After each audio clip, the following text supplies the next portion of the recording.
সামনের গাড়ি অ্যাক্সিডেন্ট করে, পেছনের গাড়ি অপেক্ষা করে না, পাশ কাইটা কাইটা চলে যায়। জ্যাম বাজ্যা গেলে আরো চিৎকার শুরু করে, আরে লোক মরে গেছে, আরে মরলে মরুক বেটা, রাস্তা ক্লিয়ার করতে কম। ঠিক কিনা বলেন না কেন? ধরে বেটা বেটা কেডা মরছে না মরছে বেটা, এর লেগে বুঝি মানুষ রাস্তা আটকায় রেখে, মানে এই যুক্তি দেখা।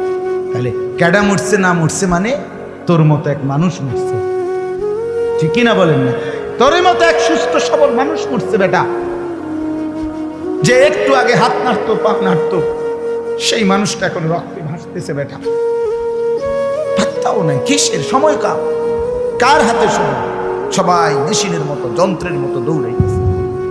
রাস্তায় দেখেন না সিএনজি অটো কি করে সবাই, কারো হাতে সময় নেই। ঠিক কিনা বলেন? কে কাকে ঠেলিলা যাবে, কারো হাতে সময়, কে কার জন্য থামবে। এই জন্য তুমি নষ্ট হয়ে গেলে বন্ধু, কেউ তোমারে ফিরাবার নাই।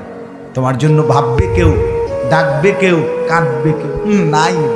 আরে আপন মা বাপের তো খবর নাই এখন। আপন বাপ সাইয়া রইছে, দেখে তার ফুতে আজকে 6 বছর 9 বছর এক ওয়াক্ত নামাজ পড়ে না, এবড়া বিড়ি খায়, বন খায়, চা দিয়া ভিজাইয়া খায়। এবার মাইছ না সাইটার নামাজ পড়লে পড়ছে, না পড়লে রাতের ব্যাপার। বাবুরে টিহা দেওয়া দিছে, টাকা দিলে খালাস। যদি সুতে টাকা দেয় বাপের কোনো অসন্তুষ্টি নেই, আর যদি টাকা না দেয় এবড়ার গজবে আল্লাহর আরশ কাঁপে।